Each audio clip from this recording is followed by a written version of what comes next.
Oh my gosh, this is so exciting. Welcome everyone to tonight. I can't even believe how many people are in this room. And I think it just speaks to all the love for Mary. Mary, you were saying that you feel very loved today. I'm so happy to hear that. Happy release day. Thank you. I mean, I am. It was like, it feels sort of like wild and out of pocket to be like, everyone, a teen book, fiction, a thing I made up for you. And like, I don't know, it's just been really wonderful to just see like so much love reflected back. And it's not contingent upon whether or not anyone bought the book or anything. Like, I know, like, especially my friends with like kids and no childcare, is just like, I love you. And I'm like, you don't owe me anything. But like, everyone just cares because I care. And like that's like really profound and lovely. Hmm. Um, well, I love you very much. I So I'm love you so much. I'm so excited to celebrate Yolk tonight. I just want to start by saying one thing. I am looking at both of our parts and seeing that I think you usually have a middle part, no? But tonight you've gone a little to the side. I usually have a middle part, but then you told me that middle parts were like devastatingly uninteresting, but then I didn't want to just migrate and be like a total copycat. So I'm going very slowly, but it feels very Virgo and very you that you notice. But you've seen all the discourse about how like Gen Z is like judging everyone for not having a middle part and saying middle part is like the stylish part and then the side part is like really dated. Have you seen that? I think that yes, I have seen that, but I think you and I both know that I'm in no danger of being accused of being Gen Z or relevant. So I think we're safe. But yeah, I do I also it's so funny because it's like I'm like Jenny's right. It does lend a certain, I don't know, like a soupçon of interest. So I'm just trying it out. But It looks also eventually I'll need bangs because like wrinkles, obviously. you look beautiful. I'm sorry to divert from our conversation. But let's talk about Yoke and so the book is about two sisters. Um, Hmm. I love a book about sisters, as you know, it's like one of my favorite themes. You have a brother, but no sister. So, like, I can you do. tell me why you wanted to capture sisterhood and all its like complicated glory? I mean, obviously, like siblings, right? Like also gender, like what even is that? And my brother has explicitly forbidden me from writing about him. So I'm just like, sister. But also like, I'm a younger sister and you're an older sister. And like you guys hold so much power over us. And like I feel like being the youngest sister or the younger sibling is like, especially when there's two, is just this like relentless, unending, like devastating series of like, nah, we're not hanging out with you. Like it's just like so much rejection on rejection on rejection.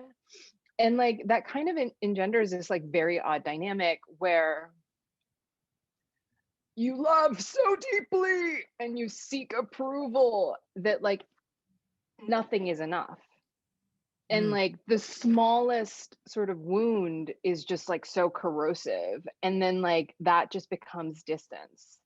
And then that becomes its own thing. And then none of those sort of personal mythologies of like, oh, my sister hates me, like gets interrogated. And that's just the story you carry around. And God forbid in an immigrant family, you're like, I have these feelings about like our sororal bond. It's just, and then also too, I really love this notion of like erasure that happens with women and girls, like the constant comparison, the constant like, well, your sister does this, do you do this? Or like, which one's the prettier sister, which one's the better sister, which one's the smarter sister? And I feel like that happens to a lot of us as immigrants, and especially around that whole interchangeability of like, well, y'all look the same, and like, oh, Jenny, do you know blah blah?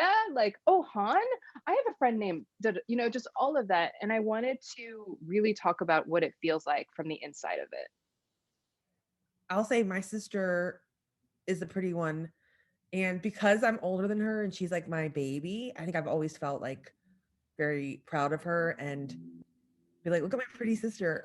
Do you um, tell her that you're proud of her all the time? I think so. Maybe I don't often But that's enough. right. Okay. So as the younger sister, I really, I wonder how consistently you told her that you were proud of her. And like, I mean, if my brother called me and was just like, "Hey, we're actually talking about like Texas and the no mask and Greg Abbott or whatever," but then the second he heard my voice, he was just like, "Hey, I'm proud of you," and I was just like, "Sir, can you please look away?" Like it was so like I was like, "Can you?" And this book is dedicated to him, you know, and like you guys are so fearless. Like firstborns, like you guys I never had to know a single direction until I was like 13. Because it's like you just follow your big brother or your big sister and you're usually just safe, especially if you're like latchkey kids. Like you're like a store kid and I'm like a restaurant kid. So our parents work like crazy. And like that's just a lot of responsibility. Like I was usually cooking dinner every night. My parents didn't come home. My mom wasn't home until like 9:30 some nights. My dad was home at 11:30. So my sister can't cook. 'Cause I was always I was always cooking for her. I had this like old Betty Crocker cookbook and I would be like, "What do you want to eat?"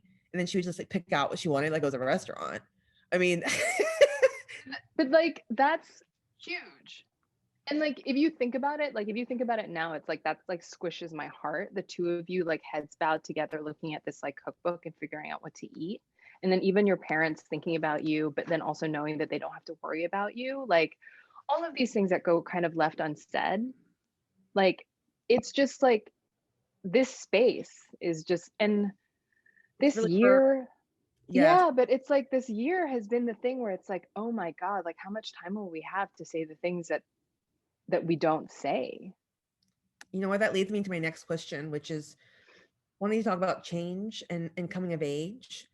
And, sometimes as we get older, we leave people behind, sometimes on accident, sometimes on purpose. But so when Jayne moves to New York from Texas, she transforms into like a New York version of herself.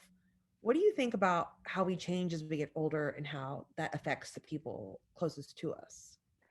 I mean, it's really uncomfortable, right? It's like, you know, I mean, you've had a stupendous glow up. So it's like, and some of it's deliberate and some of it's foisted upon you and some of it's organic. But when you're young, I mean, New York for me, like I grew up in Hong Kong and then I moved to Texas and my parents decided that was going to be what made sense for them as like Hong Kong was being handed over back to like the special administrative region of China, like from like British colonial rule. Like there were just these very seismic things. And like I'm pretty sure that was my parents' first experience at like colonial rule ending. And so they made the best decision they could, which was like to emigrate to America, where we had family. And my dad moved us to Texas, apropos of truly nothing. Like I still am a bit like clueless as to why that decision happened. And so for so long, like it was a story of like, how do I get back to a city? I Mm, grew up in a city. I love the city. Every day I would travel around that city on public transportation, moved by how beautiful it was and how lucky I was to get to live there. And so for me in America, I was just like, well, that's New York, right? Like that's New York. And when I move to New York, I'll be an adult. Like the things that I thought would happen to me when I moved to New York, I would own my own apartment. LOL, even now, I'm like in my 40s. Like I would own art. I don't even know what that means. But blessedly, I own art now, but it's like, I beautiful had art. all things. I had all these expectations and like, oh my God, that what a heavy burden that is, where you're kind of shoehorning yourself into this like very like almost flat stock character type. And it may fit or may not fit. And then like unfortunately, the person who knows you best also lives in New York. Like June is also in New York, and they're both playing their New York roles. And being vetted and like kind of fact checked by the people who know you best is Mhm, so uncomfortable. mhm. They have every receipt, and that like, it's that kind of like, I don't know, it's that standoff, right? That detente. It's like everybody has like mutually assured destruction and the tension of that when you don't get along. And but I'm so glad that I've lived in New York now for so long that I've completely abandoned that version of who I thought I should be. Like, I mean, also that was like such a weird time. That was like early aughts. That was like Hervé Leger bandage dresses and like YSL platform. That was like such a strange and What uncomfortable did you time. move to New York? I moved to New York like 6 months after 9/11. So it was just like 2002. Okay. How about you? We moved here right around the same time. I moved here. I moved in 2003. So I feel like you're so much better at like vision boarding and like knowing what your taste and what you want. Like, who did you want to be when you got to New York? And how did you reconcile that and what's going on? I feel I, like you're healthier than me. you know what? I don't think I wanted to be anybody when I got to New York. I did notice and look around and go, I might need to like up my style because I felt very like plain. You know what I mean? I was like, ooh, I need to like spice this up a little bit. But I think I didn't have an idea in my head of who I wanted to be. No, I think I just wanted to sell a book, be a writer. Oh, Yeah. you know what? Wait a minute. A little bit. I wanted to be like Kathleen Kelly and You've Got Me All. So that's why Mm, I worked at Books of Wonder, the book right. that movie is based on. Shop Around the Corner. And I thought that her like kind of Upper West Side life of like a cozy little flat and then like, going to Zay bars and stuff seemed really comfortable. Yeah, I mean, like that's the thing. It's like it's not just about the mythology of like, I'm gonna do this or I'm gonna do that. It's just like I just want that life, like where I Mhm. go to the farmer's market or like I eat bagels or like I share a paper with my partner. Like just those little things. Like, yeah, New Um, York, New best York. place. That means you can never leave. I hope you know Oh, that. you and I are locked in this like We're just like this mutual like till Stockholm the end, syndrome. no matter what. Yeah, but you know what? I'm feeling a little smug when I see all these people who are regretting leaving Moving. New York. Why'd y'all leave? New York is the greatest city in the world. Why'd y'all I leave us? Also, like, you don't get to just like quit your addiction. Like, Go I know this place is a toilet, like, but like, we're all here because like we're kind of just like in here, we're enmeshed. exactly it. Um, so you've spoken about how Han and Chung are really woven into Korean culture and how they're woven through your book Yolk as well. I also wrote about Chung in the To All the Boys series. In fact, I was really excited because we put it in the It was movie. in the movie. Yeah, Yeah, that was huge. it's a very hard word to define, isn't it? Like it's like hard to explain. Both of those words are so hard to explain. Do you want to like try and take it, explain it? Well, I mean, like, and they are really related. Like, Han is like basically this like it's like a characteristically very Korean specific phenomenon of this feeling of deep, deep anguish that you experience. I think like, part of it, like some people attribute it to the fact that like the sheer volume of times we have been invaded and colonized without invading or colonizing elsewhere. It's just this like constant just like influx and like just like adulteration and and also just the freaking very real pain. I mean, like our country is still bisected. Like this is bananas. And you carry that around. Like the fact that like arbitrarily your family could just be like split apart against like, you know, a military zone. It's just and we carry that around. And the other thing about Han, it's like, some people will like characterize it as like kimchi temper or just like why do Koreans like to fight so much? Just all this stuff or like y'all drink like you're on a mission.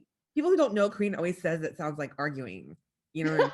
Like, when they hear it, it's like Just fighting. like yeah, it's like consonants and like elbows and like but we just feel things really really deeply and like it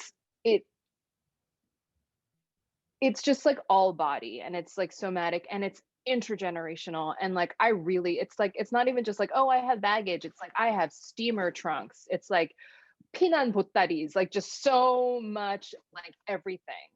And then Chong is like the flip side of that. It's like very much like it's like every action equal and opposite reaction. It's like it's the flip side where I also do believe that we love with this like filial piety, this like true dedication and this true devotion.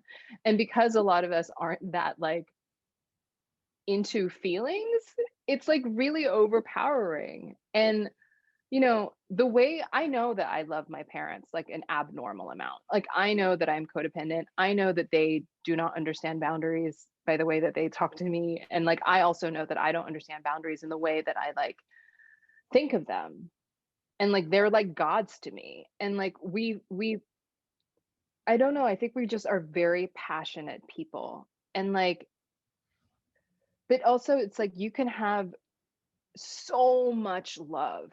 And this is like back to the whole sisters. It's like you can love your sister so much, like at a almost at a personal expense. And that's Chong. But the flip side, the sort of dark side of the moon on that is that like Han is right there, because if you cannot reciprocate on any level, then that will cut me so deeply. Even though I high key like cut myself on you. But don't you feel that like the way we love our family members, like the way, I mean, I'm not saying it's singular. I feel like it's just like it's like family is family, but man, it just burns so hot. It's so unpleasant.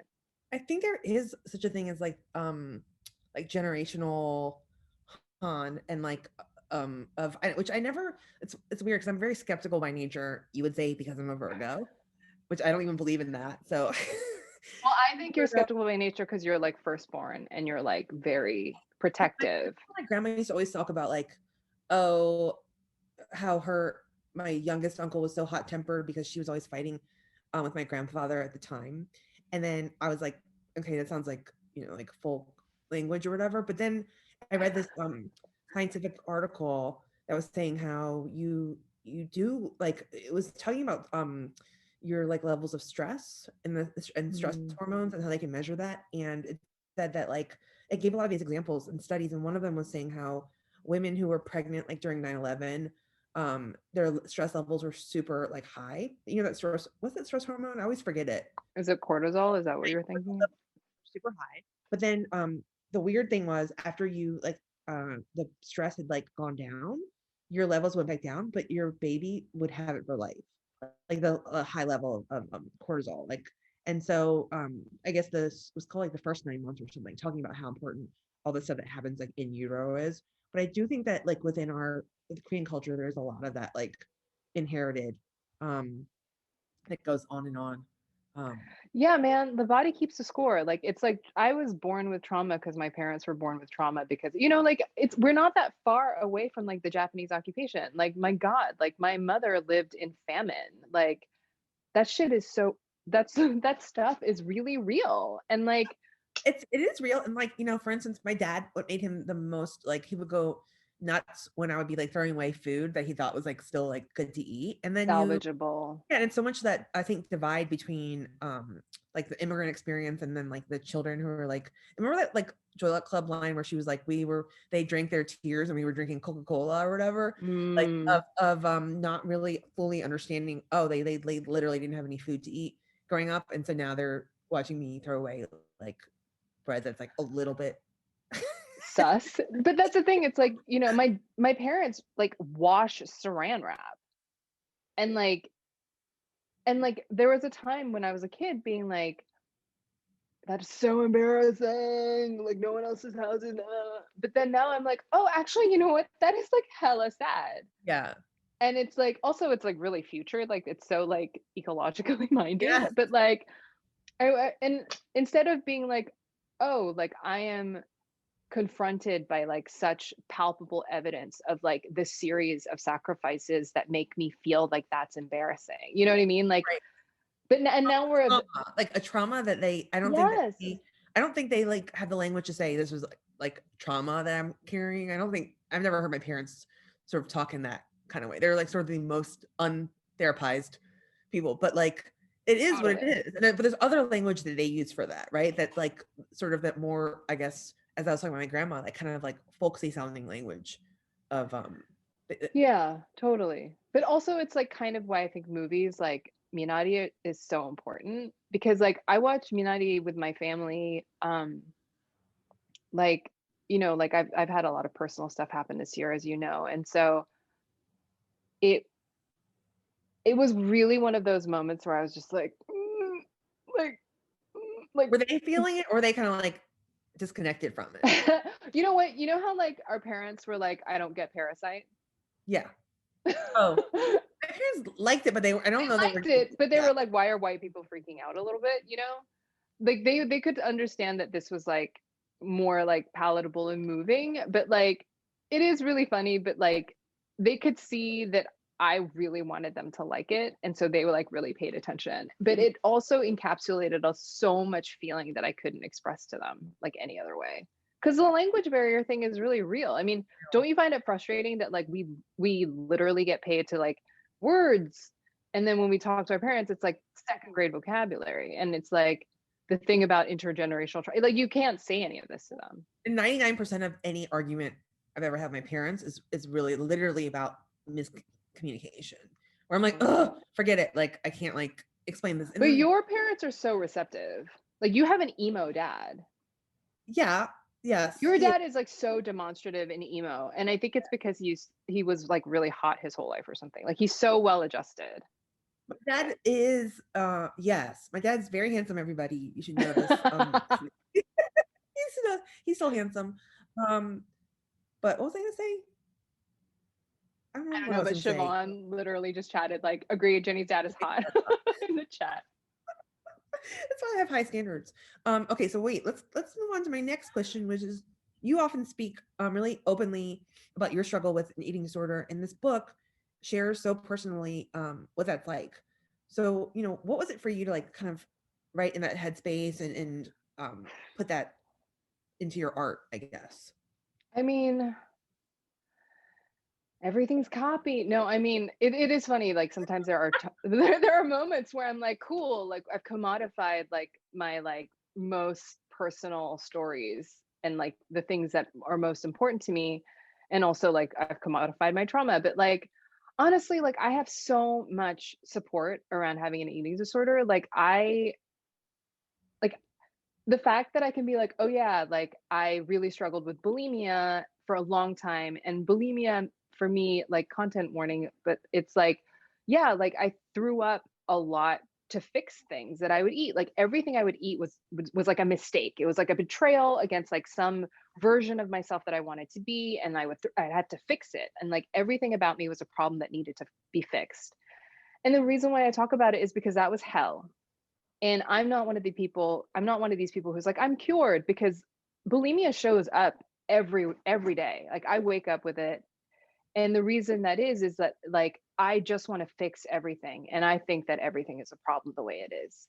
And to me, that's bulimia. Like I have anorexia around like, and I would restrict a lot too. Like when I was like, I'm not throwing up anymore, so I'm going to do this instead. Like I would also restrict, or I would be exercise bulimic. But like anorexia shows up in that like I don't want to use my nice towels, or like I don't want to use expensive serum that I bought because I don't deserve it yet, or like I need to be in a certain place before I can earn the serum that I bought.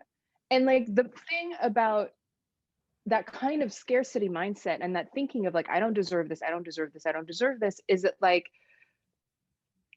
girl, it's anti-aging serum. I needed that yesterday. Like, why am I piecemealing the serum that I should be slathering all over myself? Because like what good is it? And like that would just happen to me so much. Like I would never be able to buy something and just enjoy it. I would never indulge. And the way that shows up too with interpersonally is that I'm like, if I give this thing to you and you don't give me something back, it means I'm a fool and you're taking advantage of me. And now it's like, because I'm like, okay. That sounds very Korean to me. That's like a very, like, I think Koreans are like, so there's a lot of tit for tat, I think. Like, even from transactional, yeah. Someone's very smart. It's like you go to a funeral, you got the book, you know how much you gave to my dad, I know how much to give to your dad. Like it's very clean. Okay, so like at a Korean wedding, just so people know, there's the person in arrivals with a notebook and a box, and all that person does is open the envelopes or write a number on it, and on their clipboard write about like what every guest has given you. Like when I got married and it was like in downtown Brooklyn City Hall, we didn't have a wedding. Like we had like friends eat at a restaurant like much later, and like my mother was just like on the mount being like, all these flying, like every homing pigeon has to come home now, and like even if my daughter didn't invite you to the wedding, I'm getting those freaking envelopes. And because like, they have put out, and they know exactly how much they put out. yes, they want a return on investment. Some people have like 5 kids, they're friends, right? And then they've gone 5 times. So I think in their minds, they're like, wait, when am I going to get mine? My parents are probably Totally. like, Totally. um, so I think there, but it's smart too, because then, you're never wondering how much, you need to give, because you can like look in the book, but it's Yes. also like, you're But not it's thinking so about how much you want limiting. to give. Right. Yes, because the thing is, I don't want to look at you and be like, well, last time, da da da. Like you and Sure. I have such an abundant relationship. Like, and I think part of it is because I met you when I was in recovery, and that is like such a huge deal. Like when something happens to someone, and I'm just, like now I'm like, even when we're talking about this book release, it's like I know how to receive love, and I love so freely. And it's not like I love you and it means nothing. It's just kind of like I freaking love you. Like life is hard. Like time is fleeting. Like it is a miracle that I know you. Like it is a miracle that like you and I are friends. It is a miracle that I can show up at your house broken, and then you'll cook me a nutritious meal, and you're asking me questions the whole time about what I can eat and not eat. And like what kind of abundance is that? Like that level of like that mutual trust fall, that level of transparency. And it's like, and like, I mean, obviously you're like on, like you need like a scepter and a crown. Like your world domination is just complete. You're a juggernaut. It's like so big. And like, but like I'm a safe place for you. And like I know that you're a safe place for me. And like I don't know if like New Yorkiness or transactiveness, like I don't know if I can be healthy and be in a relationship with someone who like blows up like that. Like I don't think that that's like I want dude, I'm in a place where literally every single person who makes something, who I'm friends with, who I love, who I know their heart is pure, like I want them all to be so powerful and rich. Like you anyone winning huge takes nothing from me. And I didn't know that until literally 3.5 years ago. When did we meet? We met at that weird chocolate bar, right? No, you had just shot no, you were about to shoot the first movie. We were Yeah, recent friends. it was we were, and that is, I'm so moved hearing you talk about friendship, and specifically our friendship. And I'm just thinking, when I met you, I was in a very like, I think I've never been in such a like weird, like low place in my life. I was actually like, yeah, I mean, that was a really hard time I was going through. And so we met in such a weird time. I think, you know what I mean, of like not being my normal self. And you really were Yeah. a safe place, because it was like, this is not my normal self. I'd never been like in a depressed place my whole life before. So, it was like I met the perfect person at the perfect time. Same. I mean, you're such a like I like model strength after you. Like, I mean, you so often I'm like, you're just like really dauntless. And so sometimes and you're really, really I mean, you're really judgmental, but it's also because like Very. you really expect the best. And like you really have high standards for the people you surround yourself with. And and the thing that's like so like, oh my God, your sense of like your Why morals. are we talking about me? No, because this is like the You keep doing this, guys. Like Mary texting me this morning saying such nice things to me. I'm like, this is your pub day. This is your day. well, Let's. that was based on our conversation last night, and I got really excited about some of the things going on in your world. Like I like woke up thinking about certain You're so people. like, just. I think you're just the most generous person I know, truly. Um, I'm gonna bring this back to the books. We only have a couple minutes left before I'm opening up to you guys. And I see there's a ton of questions. I'm really excited to dive in there. Um, okay, so this book, it hits hard as the child of immigrants, the sort of cultural dissonance that comes with all of that, and all the emotional forces that are working on you all the time. I'm wondering what your advice would be to children of immigrants who are still kind of figuring out how to have an identity that's like separate from their parents. Hmm. I mean, that's so hard. I think the first thing, the truly, truly the first thing is if you want to be your own person, it is not a betrayal Mm. to your family. Like, it feels like a betrayal. It feels like you're defying them. It feels like you are just like pissing on every sacrifice. It feels like you are undoing all of this hard labor that they have like killed themselves to like give you. And like it's just not.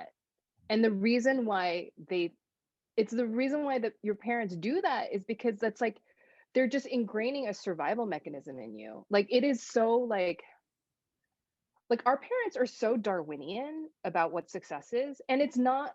And on paper, it can be so tiger mommy. It can be so like prescriptive. It can be like lawyer, doctor, or that everything's a hobby, you know. But like that's like fear, and that's like what they've known, and that's the way they've been treated, and that's like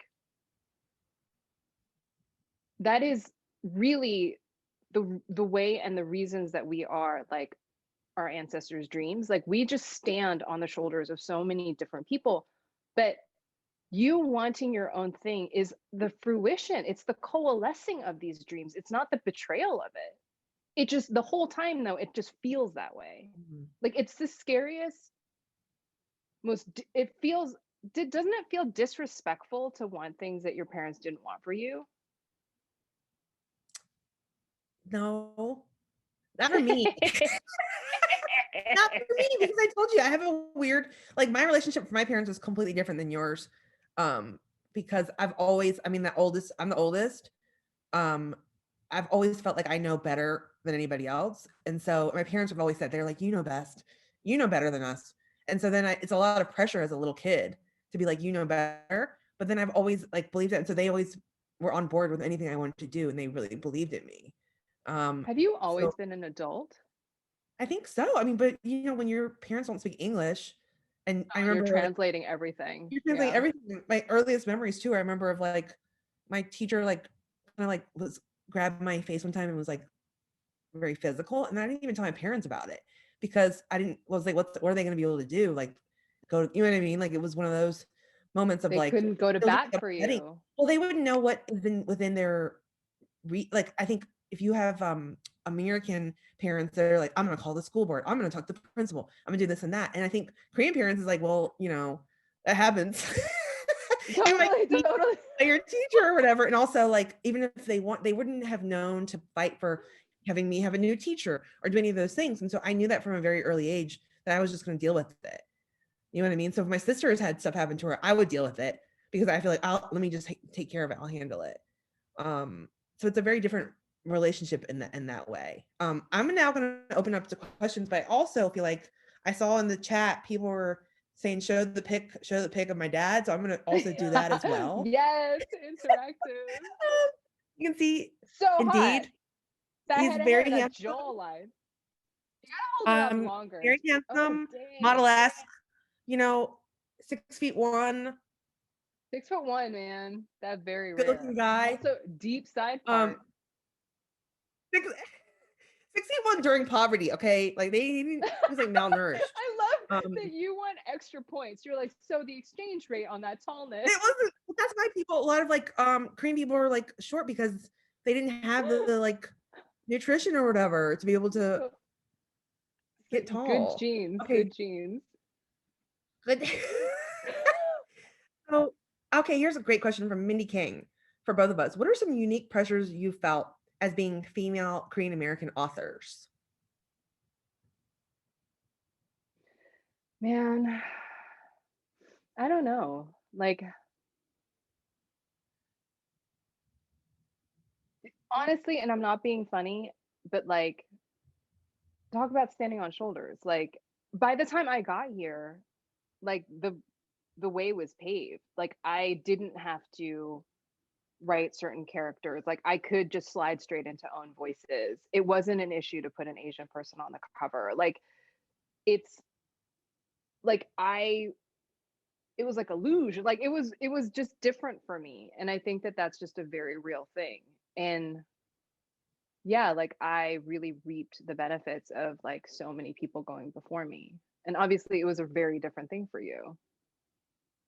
Very, yeah. And I think it's still in some ways different because I think from the get-go it was like people, if you were going to write a story about Asian people, it had to be a specific kind of story, which was like a struggle, Yeah, how much and grief. oh, like my parents and like, you know what I mean? Like, oh, people don't like the way my lunch smells, and that was what people wanted, I think, to read. Like that was the only thing that was acceptable really to write. And then that was, if you're going to do that, then it was a really specific kind of book that was going to be like on a school list, but not necessarily, Yeah. you know what I mean? It wasn't going to be on a table at Barnes and Noble. It was going to be like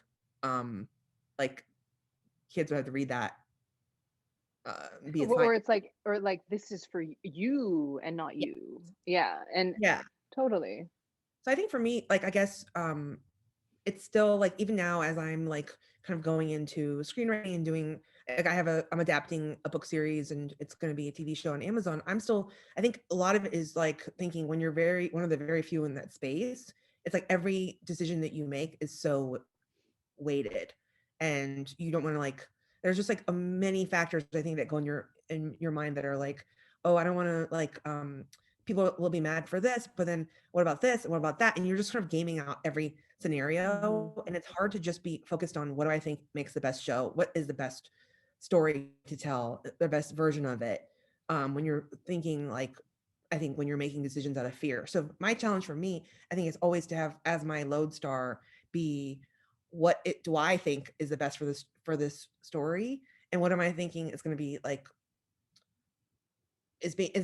making that be the priority, I guess, before anything else, which is like, thinking about representation, that is a topic I think about all the time, and how, I guess, and I'm curious what you think about this, Mary. I, as a storyteller, as an artist, I think for me, my first thought is not like representation when I'm writing a story. My first thought is like telling a story that I think can connect with people and it feels like real and like true emotions, and um like human connection, I guess, is what I'm thinking about first. Totally. I mean, universality is it. And that, you know, you and I have a lot of like, you know, private group chat type situations about this because, like, you know, you do get to a certain level where you can't be as candid, or there are such specific loaded situations regarding casting for you, especially because your floodlight is just like floodlight. But for me, it's like, you know, the reason why this book is so important to me and the reason why it's really like vital to me that this book is out there, because for me this is a book about like sickness, and it is about invisible sickness, and it is about like the ways in which we can still be sick, and even though we just don't feel like we should get the credit for being called sick, especially if someone in your family is sick in a different way that's more understandable. But like, this is a story where they're incidentally Korean, and I don't say that to like erase anything or reduce anything or minimize anything. It is just like, what person who's been in a family who's dealt with hardship doesn't relate to this? And like, yeah, like I want to honor the story. And there are specific things that happen to these people because of the way the outside world sees them, or the types of outside pressures that are germane to them. And like their parents are immigrants, but like it's a story about like mortality, and it's a story about love. And if you come into my face and tell me that it's an Asian story, I'm like, you know what? Seriously, F you. Like, how dare you? Like, how dare you? Because, and that's the thing. It's like, you, I mean, it's all about the story. And if you are so, it's like that Bong Joon-ho quote about like the insurmountable 1 inch tall subtitle. It's like, Mhm. if it's such hard work for you not to center like a myopic colonialist point of view, then like I feel bad for you. But that's, at a certain point, that's not my effing problem. Sorry, like just, you know, Yes. because you and I talk about this all the time, and like, and you know that I will like keep for you in your mentions until like the day I draw my last breath, because like the amount of pressure that happens to the people who go first is outrageous. And the the ways in which people voice expectations on like Asian representation to like a single person, as if like Asia is like this monolithic thing, is just, it's asinine. And it is such a wild disservice to like the courage of like storytellers, I mean, basically. I just feel like, I think oftentimes when I see people talking about representation, they're like, this doesn't represent me. This isn't me. Right. I don't like this. And I'm like, totally fine. But like somebody else might feel they connect with it. So it's almost like I think the hope is that like there's enough stuff out there that you can find something for you that you do connect with.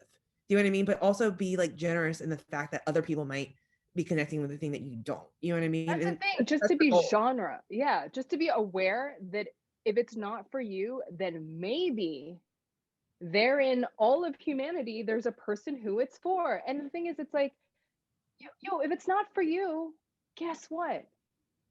It wasn't for you. It So wasn't for sit you. down. But it also, I would say the thing that you end up loving might have been happening because the other things that you didn't love were Mm-hmm. successful.